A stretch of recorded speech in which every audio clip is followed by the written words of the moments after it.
Good morning, good afternoon, good evening. Thank you for joining today's special edition community forum on presenting the Internet Society 2020 Action Plan. We'll start with Andrew, President CEO Internet Society, presenting the introduction to the 2020 plan. Hello, everyone. Thank you for joining today. We're going to talk today about the action plan for 2020 and to talk about the principles that guided us in this. Then I'll turn it over to various people in order to give an overview of the plans that we have over the course of the year. And then we'll come back and we'll talk a little bit about the organization and so on. The way we developed this plan for 2020 was a little different than we've done in previous years. We've been saying for many years that the internet is for everyone, but our goal has been to engage our community in order to try to develop these plans. And so we continue to have this vision that guides us. The internet is for everyone. In order to do that, we need to map to our 2025 strategy. This was something that we talked about over the course of the year that we developed in cooperation with you. There was some survey of the community about this, and we'll be talking about that a little bit later. But fundamentally, this is our goal. We're trying to ensure an open, globally connected, secure, and trustworthy internet. And what that means is that we're going to focus on three areas. We're going to build the internet, we're going to promote the internet model, and we're going to defend the internet. This is the global network of networks that enables us all to do these things. So this is our stepping stone to the future. We want an internet that is bigger, it has more people on it, it has more connectivity, and that it's stronger. So as I was saying, we're trying to work around these three things. We're going to build the internet, promote the internet, and defend it. And what we said this year was that we were going to focus on certain strategic goals. We're going to extend the internet to communities that do not have it and need it most. We're going to promote the internet model of networking as the preferred model because we believe that it is the best way to build networks. We're going to try to convince key governments of the world to adopt policies that favor the internet model and improve internet connectivity. We want to promote the deployment of technologies and protocols that secure the interconnection of those independent networks. That's the fundamental part of the network of networks model of how you build the internet. And we need to defend the internet against the many attacks that are being mounted against it. We need to shape the policies of key governments in favor of the growth of independent networks that are free to interconnect. We need to counter attempts by key governments to undermine encryption. And we need to defend against shutdowns by increasing the cross-border connectivity and resiliency. These are really the things that we want to focus on this year. In order to undertake this focus, what we're aiming to do is to pay attention to projects. The projects are the way we deliver the things that we want to do, the tangible work that we can do to make the internet bigger and stronger. We're trying to place the Internet Society, and that means all of us together, not just the staff, as the place where stuff gets done for the internet. The thing that we are the people who are trying to make the internet better. That means that we'll inspire others to join our cause, that will catalyze the movement. We're going to try to attract more funding to scale our projects to make them more effective, to achieve our goals. And we're going to try to exert a stronger influence on the internet because we are the effective people. Now, what I want to do is turn this over to Rinalia Abdul Rahim, who will talk a little bit about how we designed these things, how the pieces fit together, and the principles behind the design of this. Rinalia. Thank you, Andrew. Hello, everyone. I hope you can all hear me okay. I'd like to give a brief overview about the community consultations that we had this year on the focus of the action plan for year 2020. In March, we sent a survey out to you, members of our community, and we asked for your feedback on whether you support our proposed focus on build, promote, and defend the internet. This focus would apply not only for the 2020 action plan, but also for our longer-term strategy, which we call Strategy 2025. We also ask whether you support the objectives under each of the three areas, which Andrew just went through a few minutes ago. And we ask for your sense of how effective you felt ISOC was in its work in these areas currently. So more than 3,000 of you responded, which is excellent for a global level survey of our community. The responses came from all regions, all sectors, and all parts of community. More than 50% of the responses came from members of our chapters and SIGs, and about 30% came from individual members who are not chapter or SIG members. The rest of the responses came from our organizational members and partners. The highest number of responses came from Africa, the Asia-Pacific region, followed by Latin America and the Caribbean region. These three regions comprise slightly more than 80% of all responses, and the rest came from Europe, North America, and the Middle East, the whole world entirely. Your main feedback for us from the survey is as follows. You gave significant support to the focus areas, build, promote, and defend the internet. You also gave significant support to all of the objectives, all of them. And you indicated that you felt that ISOC was fairly effective in these areas currently, but there is room for improvement. And some of you provided extensive feedback on what you would like us to improve on, and we paid close attention to this. Based on your feedback and support, we asked ISOC staff to propose projects in the three focus areas that would meet the objectives that Andrew went through. Our staff came up with more than 70 projects, and the executive team selected only 9. We picked less than 10 because we need to concentrate ISOC resources and efforts in order to have a higher level of impact globally. We then sent out a brief profile of the projects to you for input and whether you are interested in collaborating or being involved in those projects. This happened just in August. The most significant interest came from chapters and SIGs. 41 chapters and SIGs expressed interest in one or more of the projects.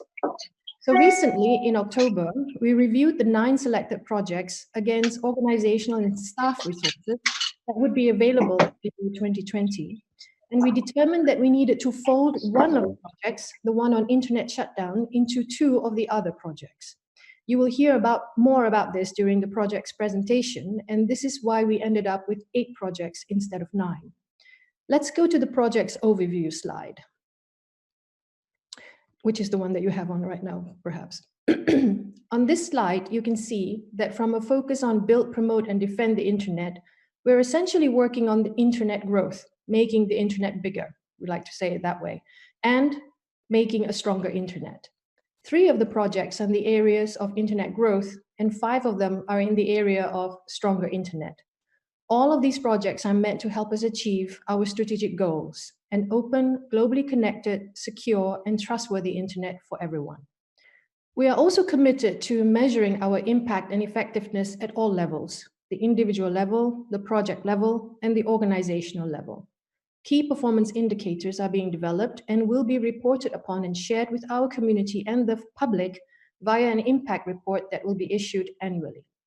So to have a better idea about the projects, I invite my colleague, Joseph Lorenzo Hall, whom we just call Joe, to introduce the projects under his Stronger Internet portfolio. And after Joe, Jane Coffin will introduce the projects under her Internet Growth portfolio. Joe, over to you. Hello, everyone. I'm a new face around here. My name is Joseph Lorenzo Hall, or Joe. I'm the Senior Vice President for A Strong Internet. I joined ISOC in October after 7 years at NGO called the Center for Democracy and Technology as their Chief Technologist.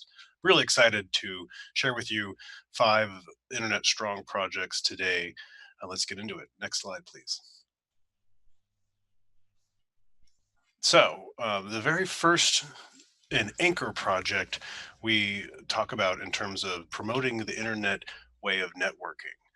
For over 30 years, open and voluntary standards and practices have allowed the internet, the great network of networks, to flourish. And with that has come great innovation, access, and vastly increased ability to communicate about things like the state or prices of crops on a farm, or literally the entire corpus of the online encyclopedia Wikipedia.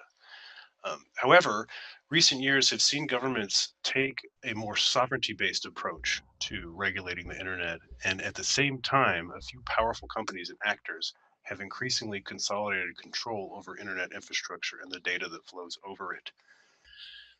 This first project is an anchor or a foundation, as I said, for much of the Internet Society's work, and we will articulate a positive vision and aggressively promote open standards and voluntary practices based off of a decentralized infrastructure, and show how that can lead to benefits that are much more substantial than sovereign approaches with choke points. We're going to advocate for this internet way of networking and a number of regulatory processes that are going to take place over 2020. Notably the Digital Service Act in the EU and Section 230 in the United States, which has been under increasing threat in recent years. And we'll also carefully articulate practices we consider antithetical or the opposite of the internet way of networking, and increasingly restricted network environments or where proprietary centralized systems threaten this internet way of doing our work. We're going to work on extending encryption.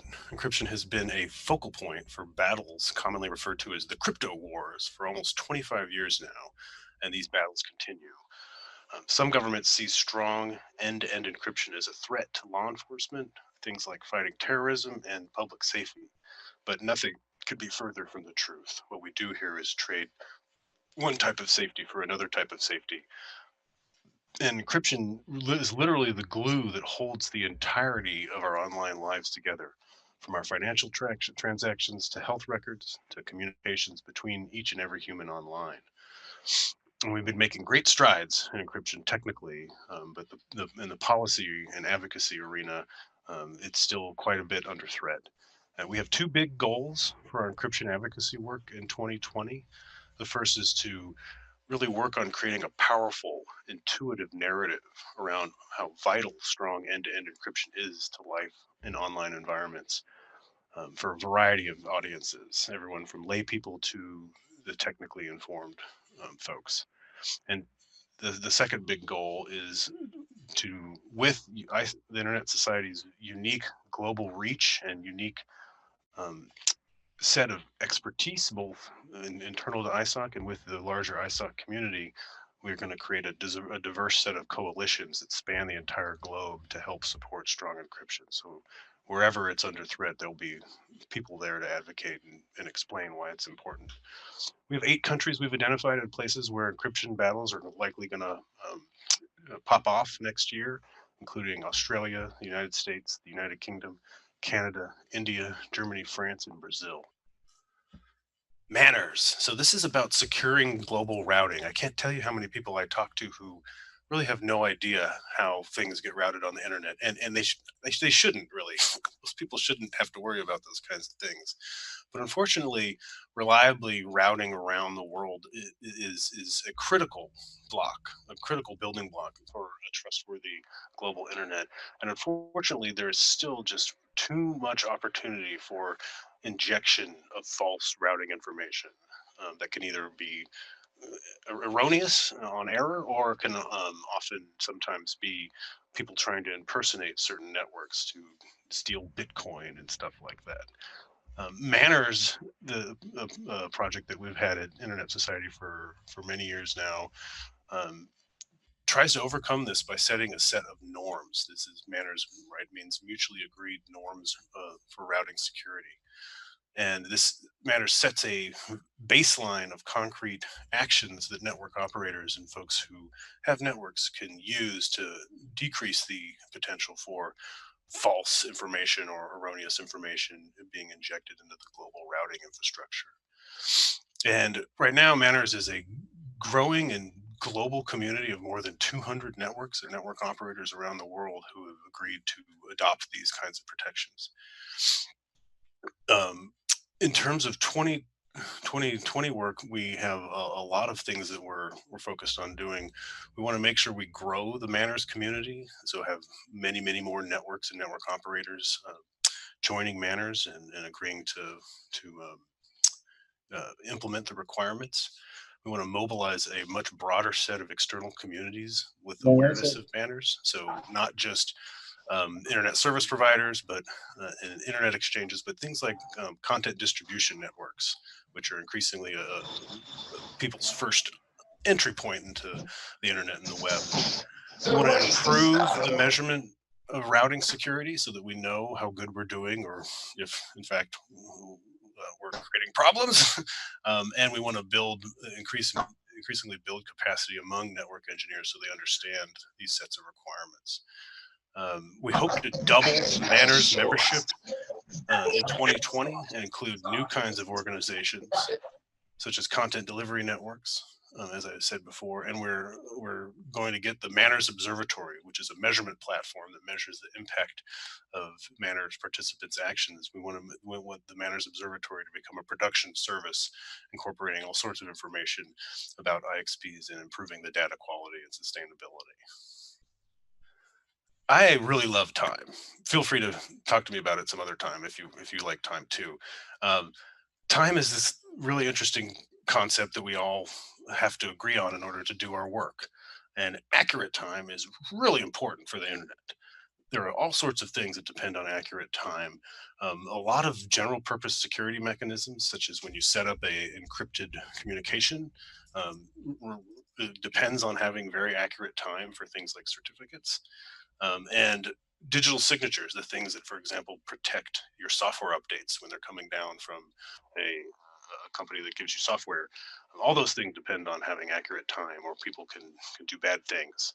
Unfortunately, time on the internet is not very well authenticated. So it's not hard to spoof time and create someone's clock, make someone's clock not be accurate, which you can use to attack them, or even, you may miss your meeting or something like that, right? In this case, this is a somewhat small project, but we're working hard to stimulate the implementation of more secure network time protocols. And we want to raise awareness and promote the adoption of these secure network time protocols, and then build capacity and actually decrease cost and risk of deployment of these kinds of more secure forms of time synchronization. And in 2020, we're going to work with network time operators and folks like operating system vendors and a whole slew of folks to try and get secure network time in a much more, a much larger potential proportion of the internet infrastructure. This is a new project, and so this year is about developing test beds, about setting targets, and trying to figure out how to actually watch the development of time security over the next 5 years, and figuring out what we could do to make sure that, just like things like HTTPS, which is now ubiquitous in the web, that secure network time is ubiquitous throughout the internet infrastructure. This one is actually another small project, but critical. At ISOC, at the Internet Society, we noticed that we weren't actually using as many open standards and open infrastructure pieces that we could. And when we asked ourselves, why aren't we using those things? Turns out it's just hard, and that it takes quite a bit of development to stand up services that use open standards and protocols. And the internet, right, has been built on these open, freely available standards. But unfortunately, there's just not enough information and awareness about how to actually do things like, for example, set up a website using comprehensive sets of open standards, security settings, and privacy practices. Here, what we're going to do is, starting with web servers, we're going to we're going to build and deploy and document 4 standard reference web servers completely operating on open standards and protocols, each of them having a content delivery network and not. So 2 different web servers, each with a content delivery and not, so a total of 4. Target this kind of documentation at small to medium-sized organizations and enterprises. It's a very large chunk of the web ecosystem. These folks often don't have the kinds of resources or expertise to easily implement the latest things that we would want. And the reason we want this is because there are a whole slew of advanced, some not so advanced, but just not well deployed standards such as DNSSEC, IPv6, and things like the brand new TLS 1.3, which is highly secure. We want to make sure that people could very easily stand up a web server that speaks those kinds of protocols. And we're going to document this and actually go out and promote them, promote these kinds of documentations and this sort of standard architecture in places like GitHub, Stack Exchange, and community forums. And we're hoping in further years to tackle things beyond web servers. But this is the first project to actually have the beginning of a suite of actual deployments and reference architectures for open standards. That's it for me, and I'd like to turn it over right now to my counterpart, Jane Coffin, the Senior Vice President for Internet Growth. Hello, everyone. It's great to see all of you online. And I want to thank those of you that helped us formulate what would be the projects we've put forward. And as Joe just described to you, he's working on the Internet Strong, or more secure side. The suite of projects that we're working on in the Internet Growth, which I'm leading, or building more internet, more of it, and also building the networks of people to help support that infrastructure, comprise 3 different projects. The first project that I'm going to speak about are the community networks projects, and some of you have been great supporters of ours on this, and we thank you for that. As you know, from the meta perspective, half of the world is connected and the other half is not. We know that connectivity brings socioeconomic development, and we're working really hard with you and partners around the world like APC, Digital Empowerment Foundation, and others to build these networks. We know that they are not the magic solution, but they are one solution in a suite of solutions to provide more connectivity. Connectivity that obviously brings socioeconomic development, opportunity, and connects people that are unconnected, something that we all want to see change. And as you can see from this slide, we know that every day without connectivity is a day of lost opportunity. We're going to try, as we work through this project, as Rinalia had indicated, look after KPIs that help us track what we're doing and help you track what we're doing, so you can see the hardcore example of how we're doing what we're doing around the world and where we're building that connectivity. We're hoping that community networks will be accepted by policymakers and regulators around the world as a compatible and sort of complementary way of networking. We're seeing the importance of change, and many of you have helped us do that, so thank you again for that. We're also seeing where governments have come along with us. And recently, I'm here in the UK for some meetings and was meeting with Ofcom, the regulator, where they are changing the way they're looking at spectrum, and we're hoping to bring governments like them along with us. And of course, many governments in Latin America have been changing the way they look at providing that connectivity. So we're looking at building stronger communities of interest, training those people so that local connectivity is the way to go, and strengthening that local technical capacity, and obviously the human networks that help sustain that capacity, which is important to all of us in building that better internet. The second project of the 3 is this fostering infrastructure and technical communities, which sounds very techy, but bottom line is this is supporting our internet exchange point work and our network operator group work, which is strengthening those partners that work with us to build NOGs, support them and sustain them and develop them more.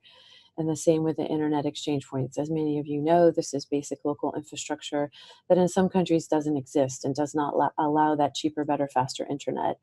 So we've got a wonderful group of humans on the ISOC staff side, but more importantly, a fabulous group of people out there in the community working with us.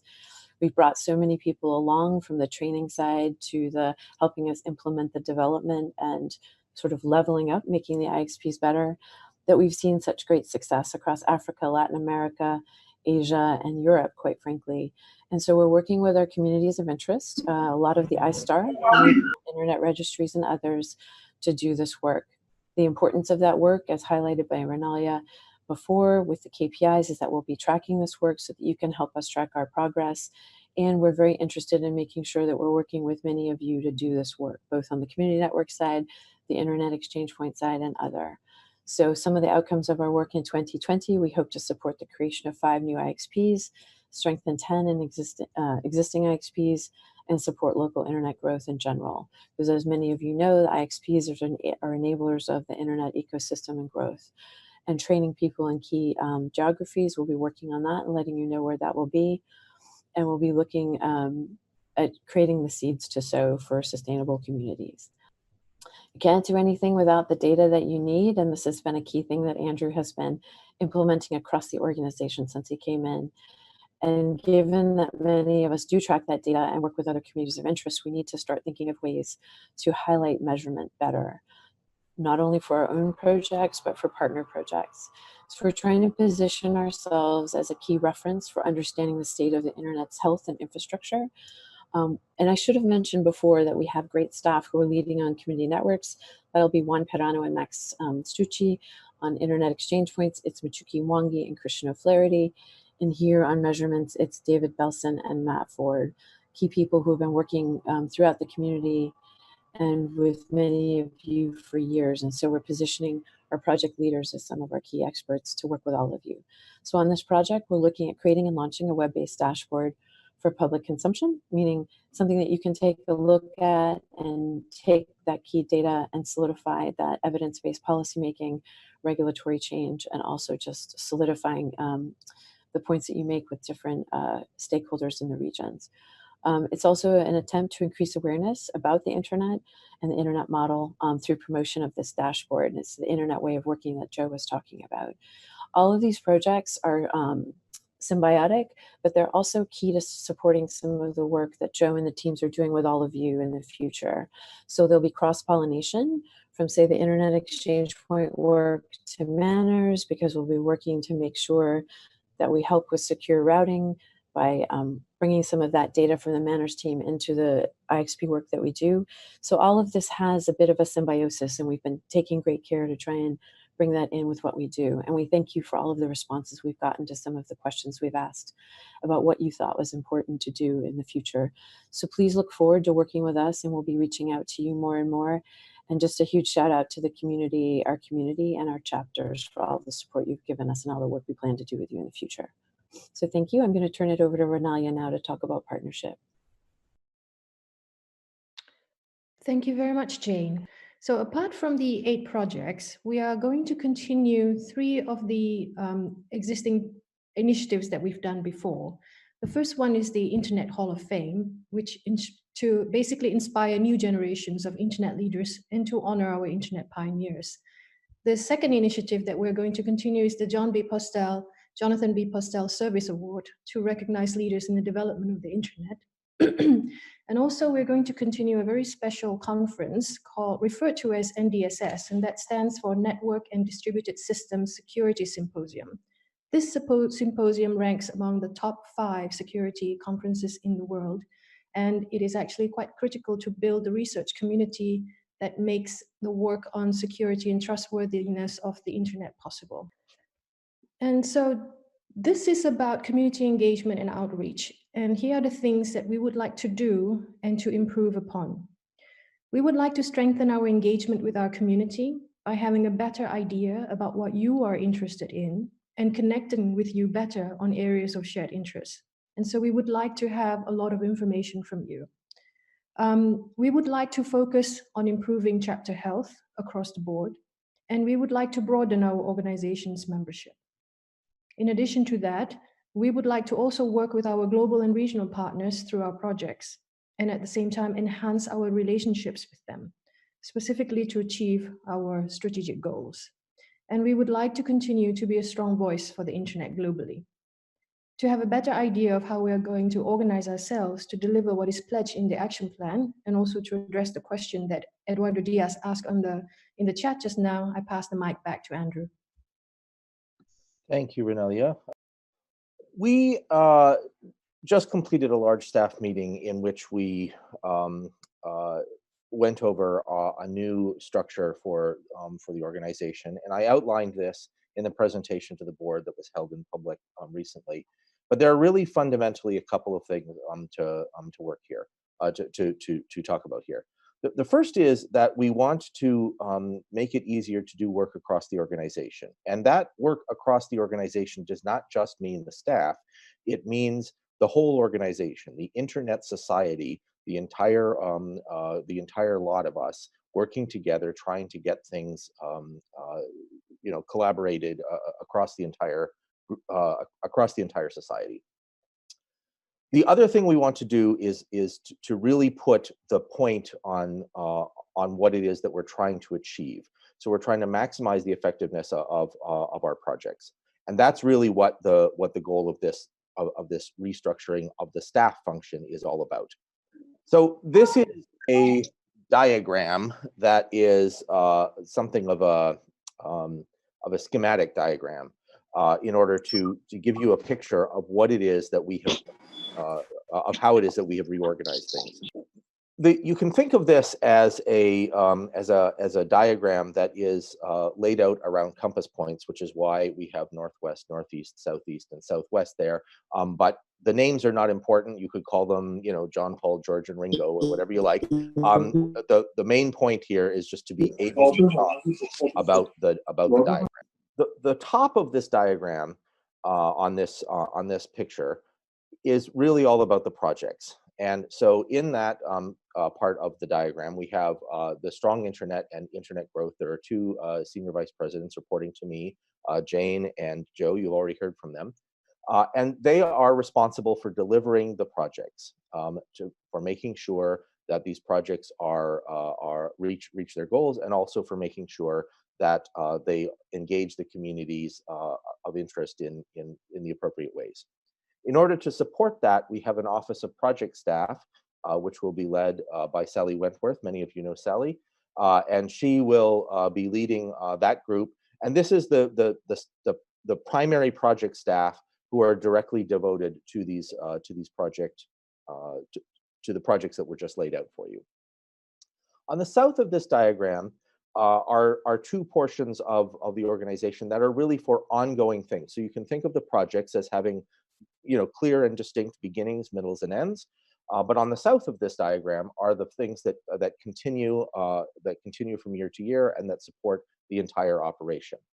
One of these is in the southwest, and this is the standard business operations, the Office of the CFO. This will continue to be led by Sandy Spector. And in here we have all of the usual corporate functions that you would expect: legal, human resources, et cetera, et cetera. You can see them there. Down and to the right, we have the Office of Strategy, Communications, and Engagement. This is led by Rinalia Abdul Rahim, who is also reporting to me. And in here, we have a lot of efforts around the community, the way that we engage with our partners, institutional relationships, and so on. That's the External Engagement Office that you see there, and also the Community Engagement Office, chapters and SIGs, membership, and so on. Now, you will note that last year, we put together the partnership and community engagement pieces. And I think it is safe to say that this was an experiment that was not completely successful. We felt that it was not as attentive to our community inside the Internet Society as we would have liked. And so we have separated that a little bit more in order to increase the importance that we place on that. This also puts the External Engagement Office leading the regional relations, and the regional vice presidents are reporting in that External Engagement Office. It's important to recognize in this diagram, however, that what we have done is integrated the overall regional bureau service into the wider staff, so that it's possible for the regions to participate more effectively, the regional offices to participate more effectively in the projects, and for the projects to work more effectively across the regions. None of this suggests that our devotion and the importance that we place on regional offices is going away. We continue to find that an extremely important part of our engagement. Similarly, we continue to believe that our chapters and our membership are critical parts of the way that we work together, and that is why this diagram is designed to show that the strength of this organization is really at the edges. The other piece of this, which is not on this diagram, but there's a link to via me, the Office of the President, to the Internet Society Foundation, which, as you know, was spun up this year and is led by Sarah Armstrong. That's a separate organization as a legal matter, so that's the reason that it doesn't appear on this picture here today. So I hope that gives you a flavor for how this is going to work. This is a much more collaborative model of operating than we may have had in the past, and that's in response to the feedback that we've heard from you, that we have not always been as responsive and as collaborative as we would have liked. To respond directly to the question about how many SVPs there are, you can see them all here, 1, 2, 3, 4, 5. Those are the people who are reporting directly to me. One of these is the CFO, but you can think of that as another SVP if you like. With that, I'll hand it back. I'll hand the microphone back so we can move on to the next portion of the discussion.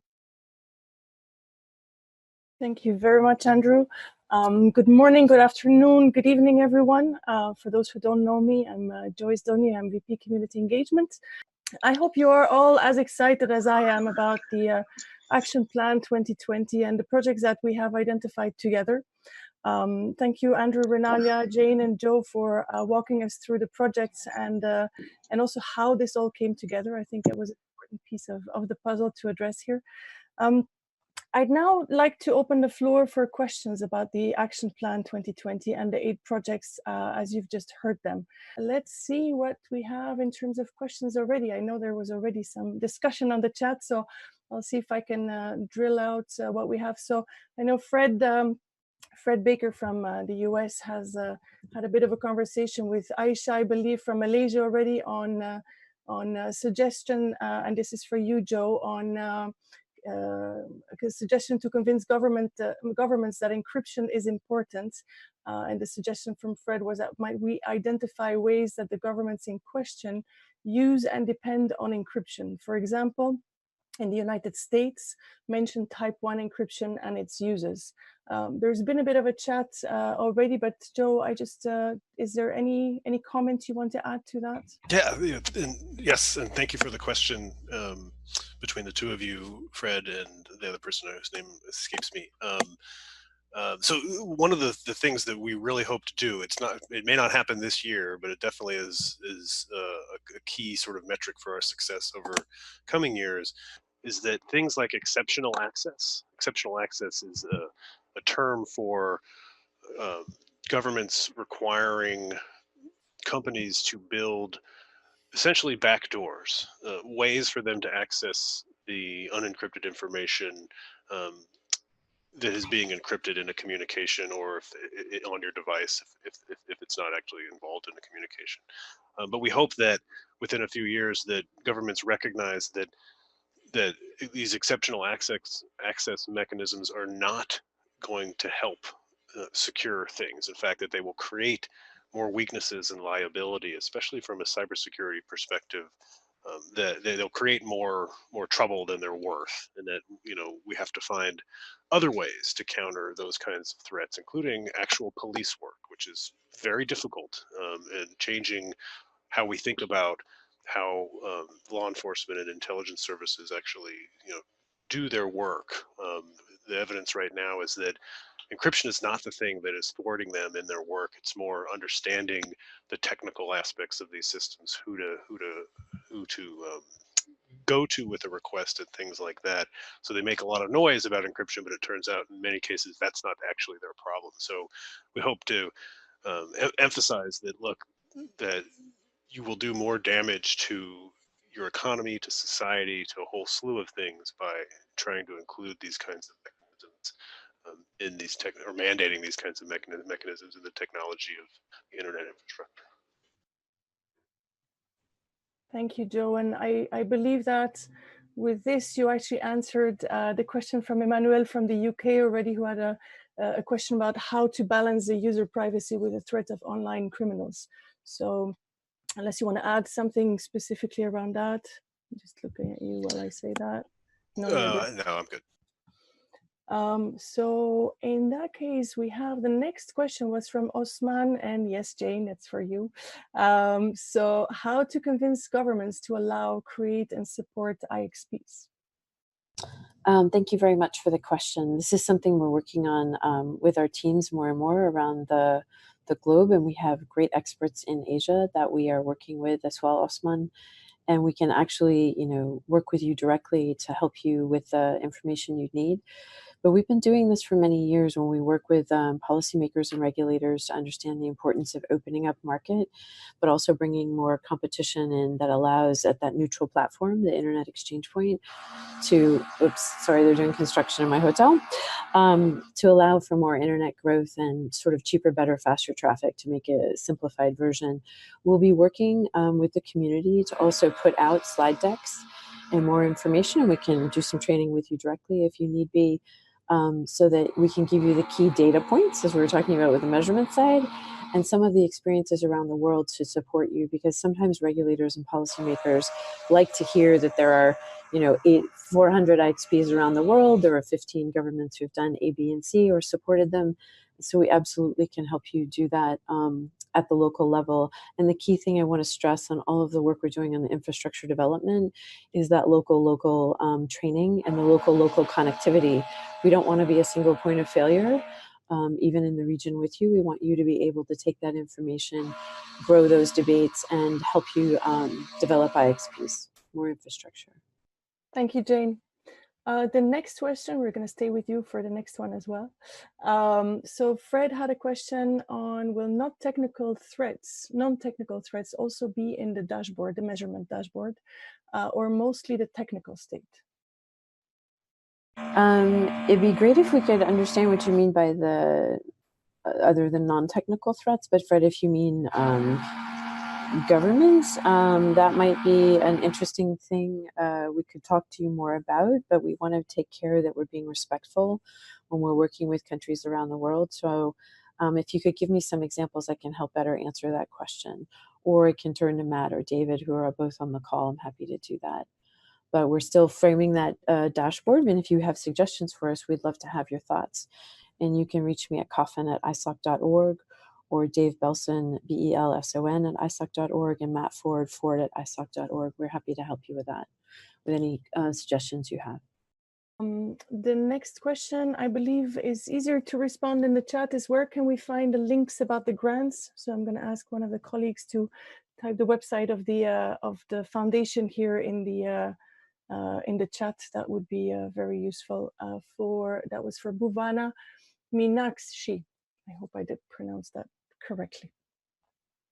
And the next one in line we have is Jay Salzberger. Jay, I believe you wanted to speak, so we'll unmute you and have you ask your question. So there's something called, as you all know, IPv6. Let me point out that at least in the USA, and I think every country where they have these little portable tracker computer telephones, people think they're connected to the net, but they're actually not, because they're behind the carrier grade NAT. Has ISOC considered dealing with the extraordinary suppression of the internet by the massive use of these carrier grade NAT systems? Thank you, Jay. Could you hear me? You could hear me, okay. Yes, we could, yes. Thank you very much. Thank you. Thank you very much for the question. I'm looking at my wonderful teammates to see Andrew raised his hand. There you go. Hi, Jay. It's Andrew Sullivan. Hi, Andrew. Thank you for the question. I think it's important to recognize two things about this. The first thing that I would say is this is one of the critical things that we're trying to talk about in that project that you heard about today, the internet way of networking. The internet way depends on multiple networks interconnecting to one another voluntarily, and you're quite right that one of the things that has happened is that a lot of various kinds of network address translation, including carrier grade NATs, get in the way of that.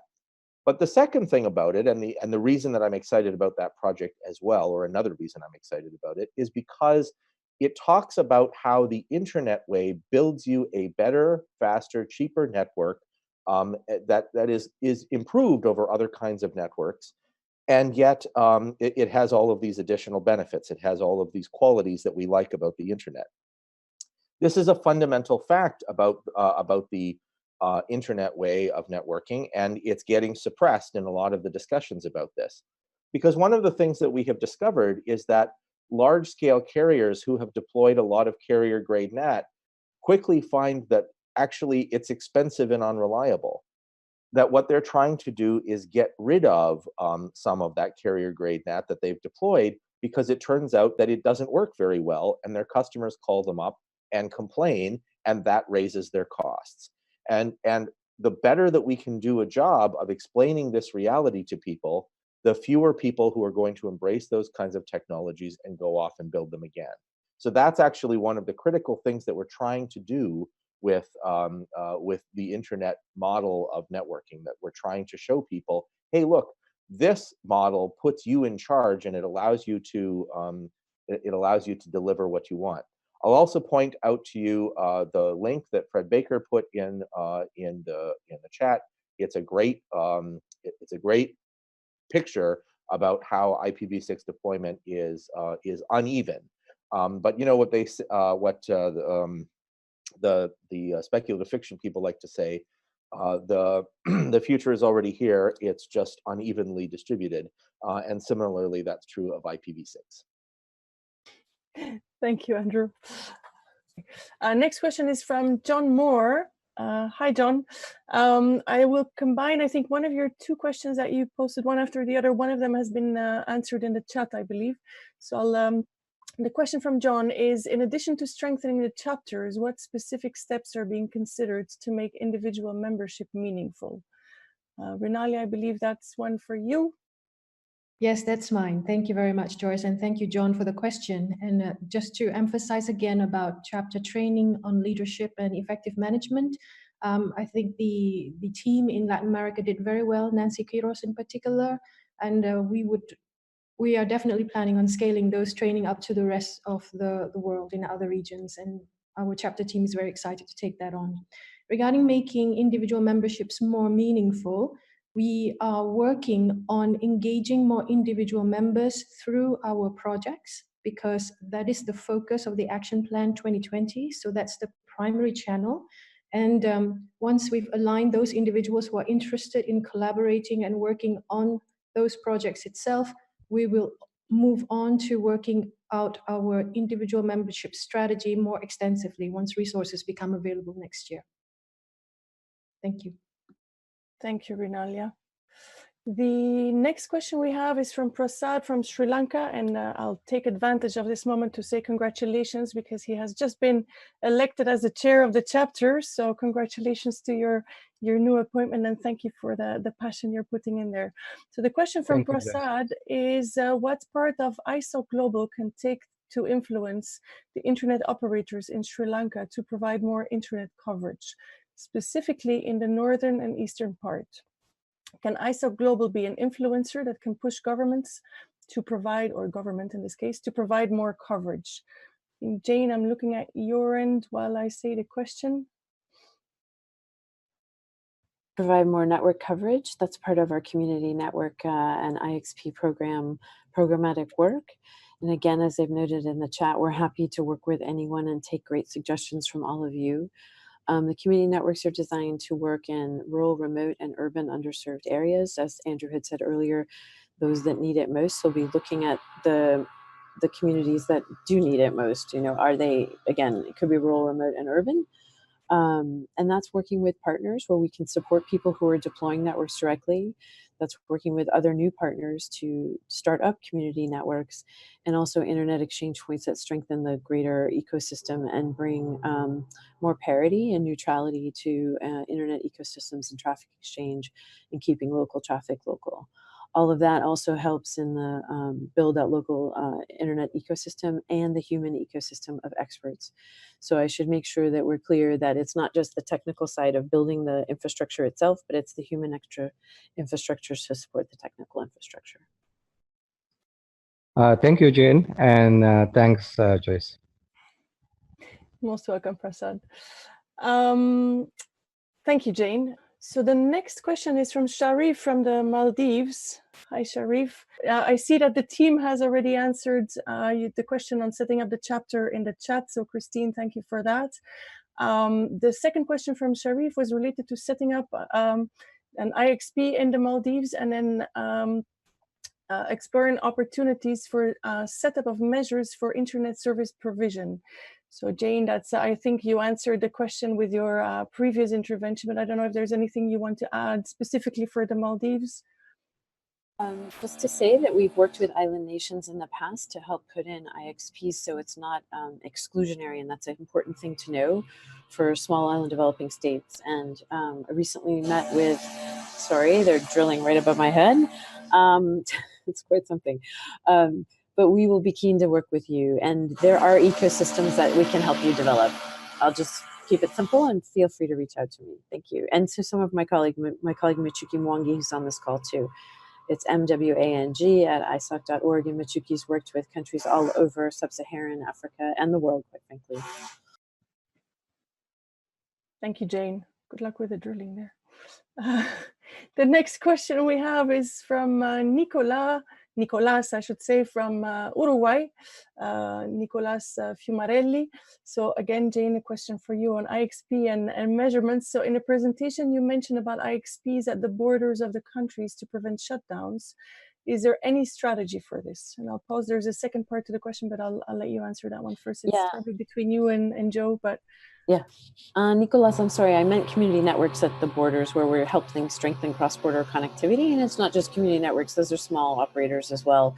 We're not just supporting community networks in that sense, but also small operators that need help from a technical perspective. If there is a city near a border that could benefit from having an internet exchange point, and there's a community of interest that we can help train with all of you, that would be perfect.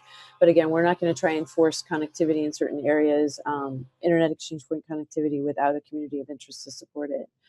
But we would be love to talk to you more about IXPs and measurements, but because we're trying to bring in more of the evidence-based policymaking, our teams have done that around the world. But we're also looking at what some of the standard data sets would be that we can use to help strengthen our chapters in promoting IXPs and doing more work with us in the future. And as Rinalia said, individual members that are keen to help as well, that have expertise. Excellent. Thank you, Jane. And by this, you actually answered the second part of the question. So I think we're all good. I hope that answered everything. The next question is from Fred in the Netherlands. Hello, Fred. Some countries in the EU are looking at how to prevent end-to-end encryption as a default in 5G. Is the Internet Society Encryption Project also about these kinds of access technology and getting involved in associations like BEREC and GSMA? I think, Joe, that is one, that is a one for you. Mouthful there. I'm very new, so I'm not exactly sure. I know we have some relationships with GSMA and 3GPP. I will say technically, it's going to be pretty hard to deploy 5G in a way that would frustrate the pretty amazing technical security mechanisms that are built into that standard. That being said, it's not deployed yet, and so there's a lot of potential for that good security work to not be built into the systems that are put out there. Now, we are the Internet Society, not the Cellular Mobile Network Society, so we have to be a little careful with how we focus on certain things. That being said, there are billions of people that access the internet through cellular and mobile networks. So I guess I'm rambling, but it's something that I'm really concerned with, and that we're keeping an eye on, and that we have capacity to respond to as problems arise. And we have good technical relationships with folks like John Mattson at Ericsson, who is one of the big security architects of the 5G suite of standards. But we don't have any specific plans about that, other than in general as part of our encryption advocacy work. Hopefully that answered your question, but let me know if it did not. Thank you, Joe. The next question we have is from Nurani Nimpuno. Hi, Nurani. Nurani is curious, I think, Jane, we're coming back to you now, on hearing a bit more about the areas of focus on measurement and really understanding what we are planning to do in that area. So a little bit more information and thoughts about what data to collect and how we intend to collaborate with other organizations in this area. And she's looking for your thoughts on how to use that data in your conversations with governments and policymakers.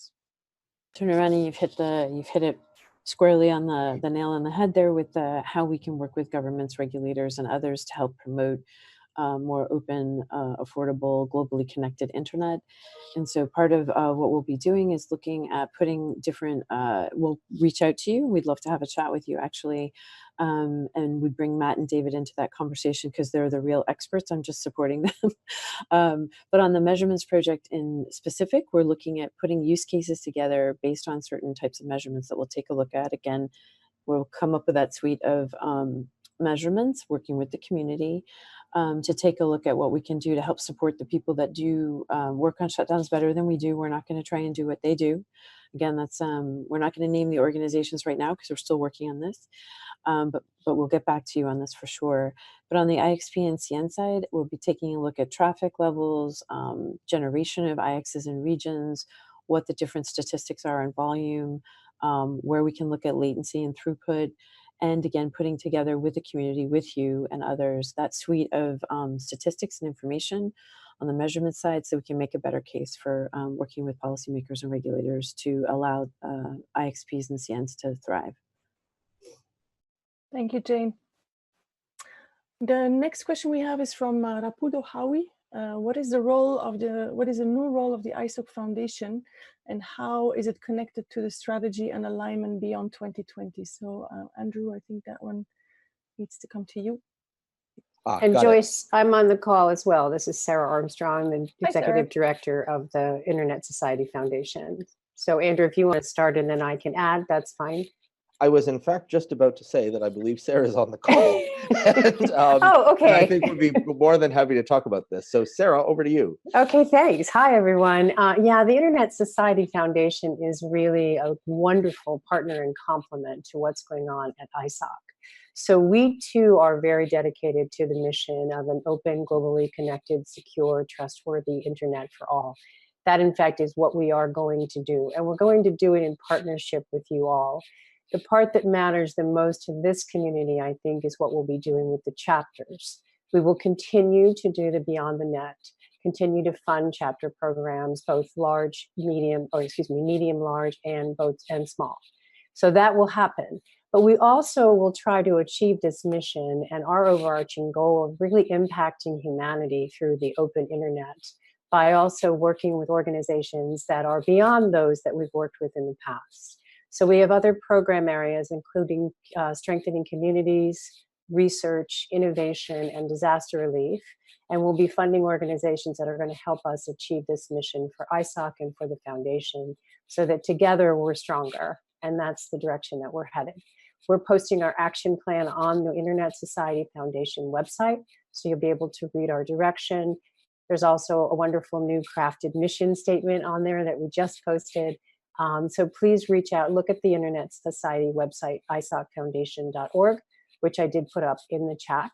But please do reach out to me anytime. I'm happy, and I have talked with a lot of you about it, but I'm much more clear on the direction. I now actually have a team, and we are moving forward to make sure that the mission of ISOC is achieved and that the goal of impacting humanity through an open internet is, in fact, something we can achieve as well.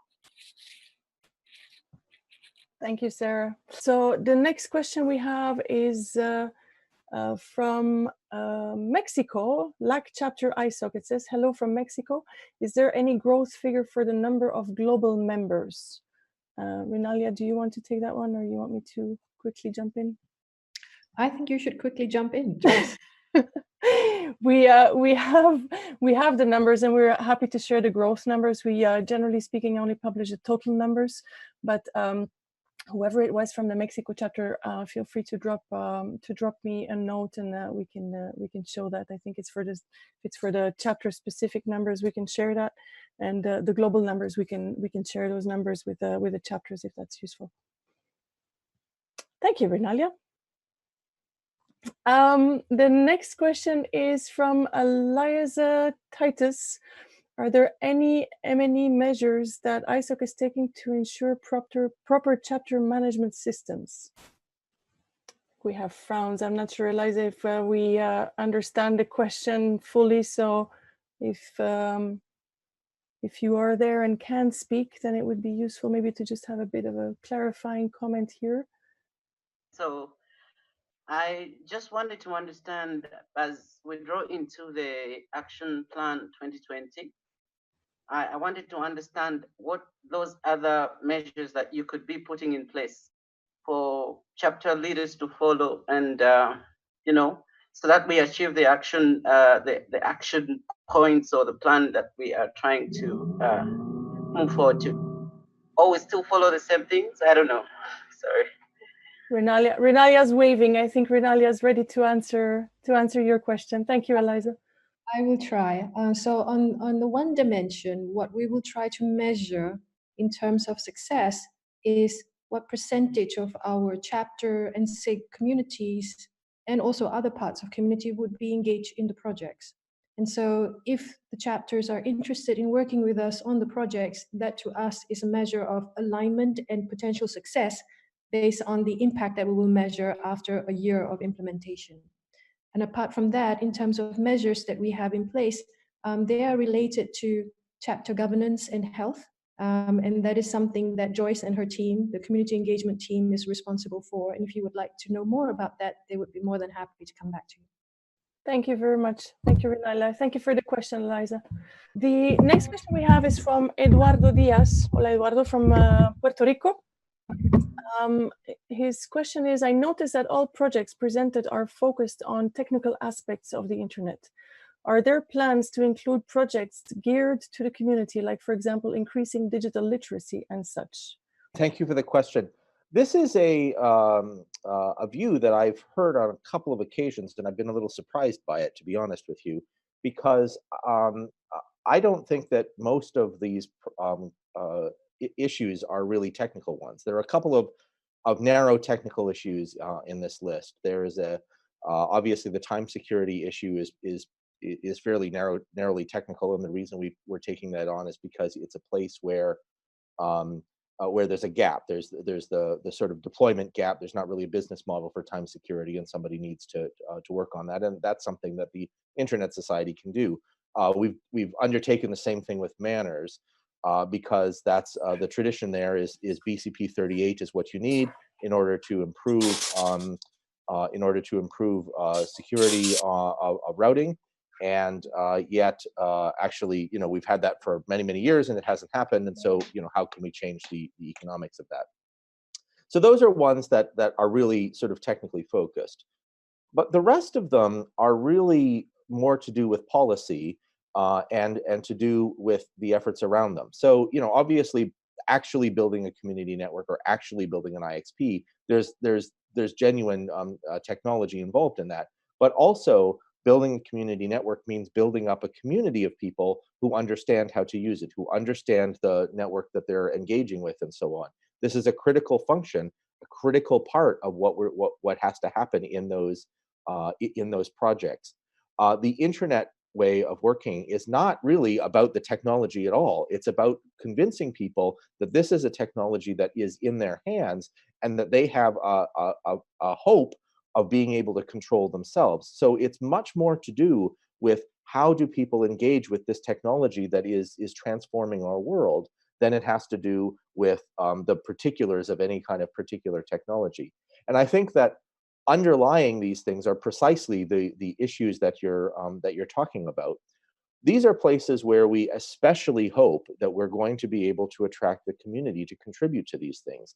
That was part of the reason that we sent around earlier this year the plans, and we said, look, we really want our community to participate in these things, and we can collaborate on delivering the projects or the components of the projects that fit within these things that are associated with the local conditions. Because I've heard many times that the Internet Society staff doesn't really understand the local conditions in a particular area, and that the chapters understand that better, and the local membership understands that better. And you're right, of course that's true. And that's why we need, in fact, to work this way as the whole internet society rather than as just the staff. So that to me is what we're trying to do is to develop a staff function for the whole internet society that focuses on a few things that we can deliver, because we can do that as a staff organization. But we're hoping that these are attractive to people. And when we surveyed people, Rinalia pointed this out earlier, when we put this out to comment, we got a lot of good support for these ones. So that's why these ones rose to the top.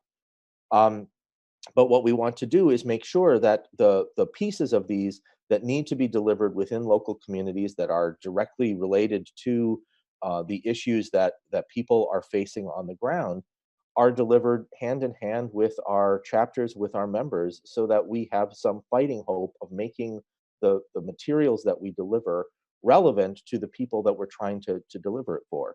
I don't think you can make a universal story about digital literacy. I think that the problems of digital literacy really come from where you start. And what that means is you need to understand where you're starting from. And that's really what we're hoping to deliver there. So I hope that gives you a flavor of what we're trying to do and answers your question. But if not, obviously, follow up with me. I'm always happy to talk about this with you or with anybody else. Thank you, Andrew. Next in queue, we have Mohammed Shabir. Mohammed, are you there? Yes, thank you very much. I actually have two questions. One is, first, there is a small note. I'm sorry if it was already answered, so I joined a little bit late. My first question is that whether 2020 action plan has some specific actions for SIGs, special interest groups, in terms of streamlining their work and alignment with the mission of ISOC. And secondly, is there any specific project or plan which includes the digital accessibility for persons with disabilities? Thank you. Thank you very much, Mohammed. I think Rinalia, yes, you're nodding. Thank you very much, Mohammed Shabir. Excellent question about the SIGs. So if you noticed earlier when I said responses from chapters and SIGs who are interested in collaborating and working with us on one or more of the projects, so we are definitely targeting and asking SIGs if they would be interested in aligning their work with any one of the 8 projects. And so if you have any SIGs that you are part of and they have not responded, I would strongly encourage that you get them to respond to us and we figure out how to work together. And in addition to that, if there are additional SIGs that members of ISOC would like to form to be part of projects for this year as well as for next year, that is of course open.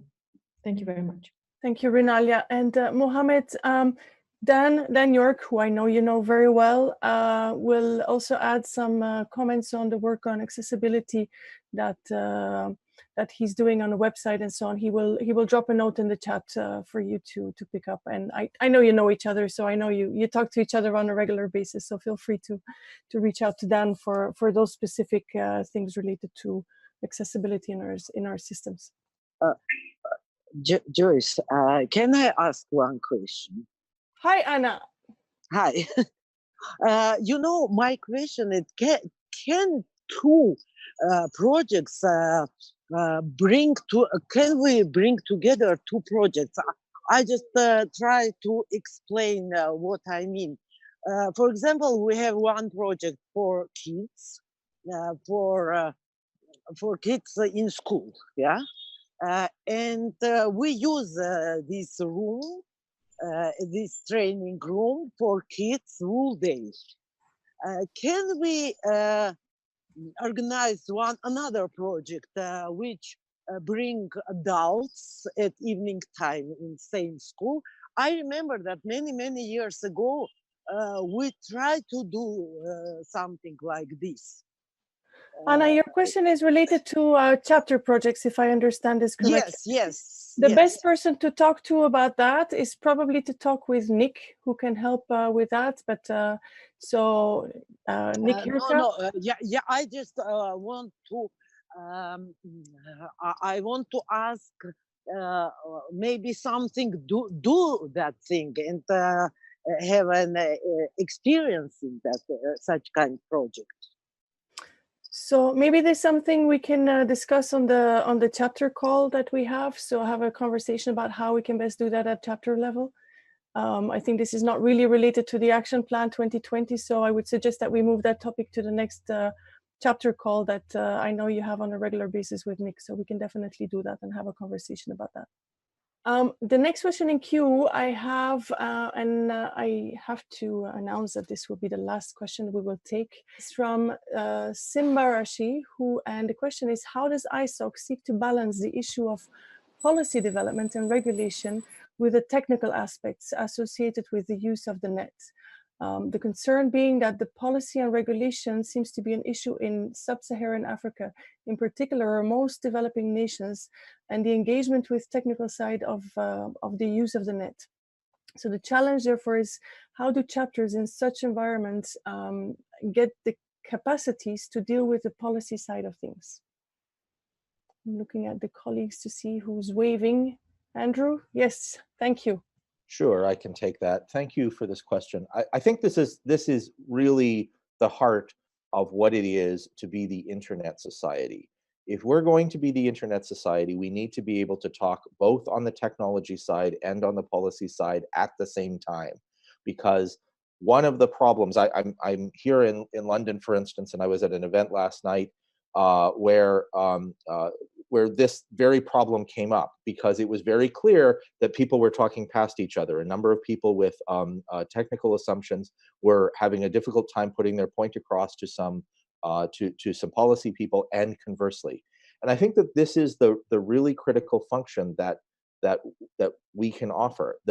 The chapters and the SIGs need to be able to identify those problems and to be able, in their local context, and to be able to call on the Internet Society staff in order to help you and support you in putting across the urgent needs that you have in your local environment. And similarly, we need to provide the materials that support that and support it consistently.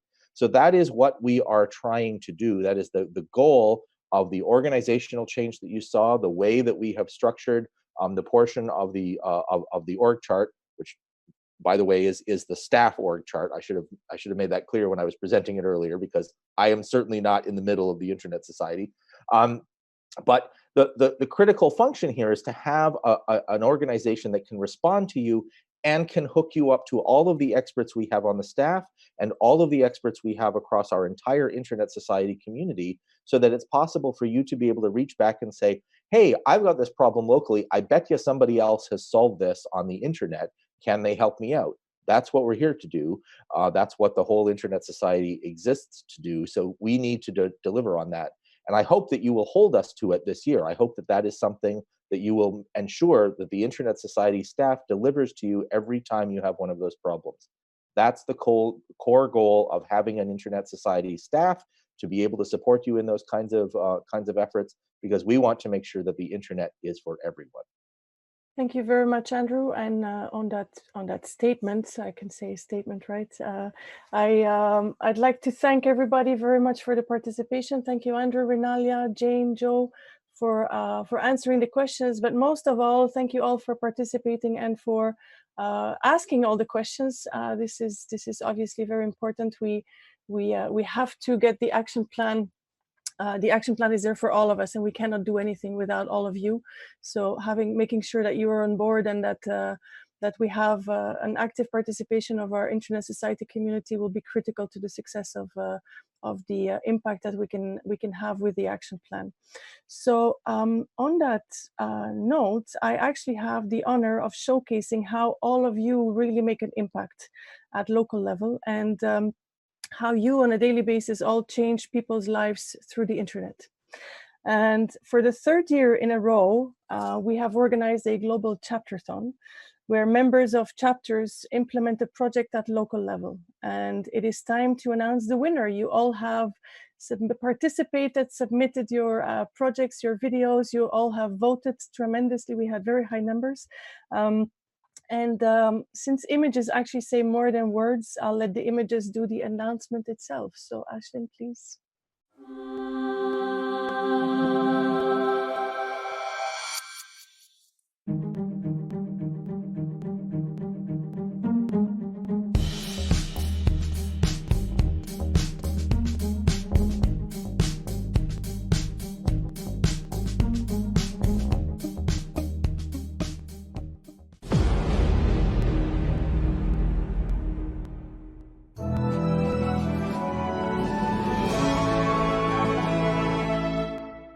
Africa, we have about 1 billion people who are not connected to the internet. For RadioNet, we use Raspberry Pi, which is a plug computer. The device, we host it in the community. It receives phone calls from wherever we are, so we are able to call into the device, leave a message. This gives us the ability to call in and send any kind of information.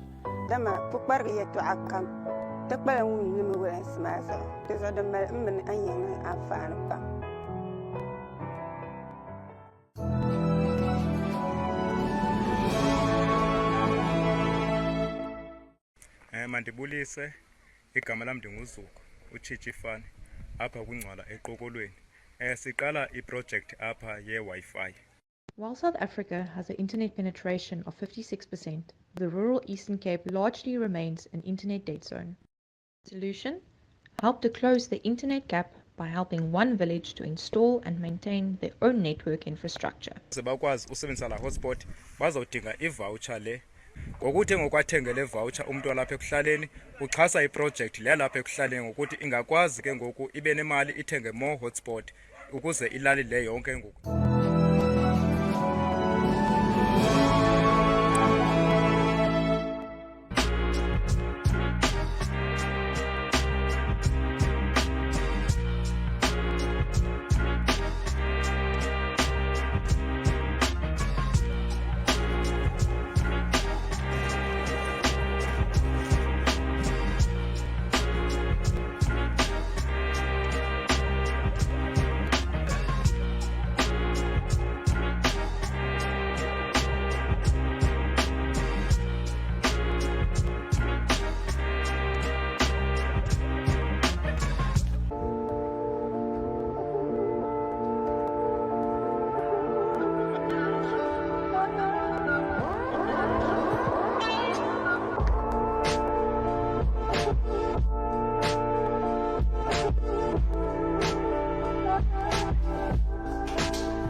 Congratulations to the New York chapter, to the NYC Mesh project, and congratulations to the winners, all three winners, so Ghana and South Africa, and all of the participating chapters. It was, I'm sure, it was very hard. I mean, I saw actually all of the videos, and you actually did an amazing job. It was very hard, I'm sure, to actually select the winners. We had the community vote, and then we had a panel of experts, and so I know it was very hard to select the winners. So congratulations to all of you, and a special congratulations to the New York chapter and the NYC Mesh project. It is now time for me to pass the floor to Evelyn, who will bring us to a close, and I hope to see you soon on the net or elsewhere. Thank you very much. Evelyn, over to you. Thank you so much, everyone who was on this call until the very end, and congratulations again to our three chapters that are winners in the Chapterthon competition. Congratulations, all of you. So this is the very end of our call today, and I will just take you through some action points. So how can you get involved if you want to get involved? Please read or download the Action Plan 2020 from our website. We have it available in English. It's also in French and Spanish. Please use it, read it, understand it, and get involved. And let us know which projects you'd like to be involved in. Log into your member portal and click on the button, edit my profile on the home page, go to Preferences tab, and select the Edit button, Projects of Intersection. And then if you have questions about the action plan or PIR, please email those to isoc.membership@isoc.org. And last but definitely not least, if you'd love to join our fabulous community, please find a chapter or SIG near you. You can find all of this information on our website. Thank you so much for taking the time to be part of this action plan presentation, and we'll see you on the web. Thanks. Bye, everyone.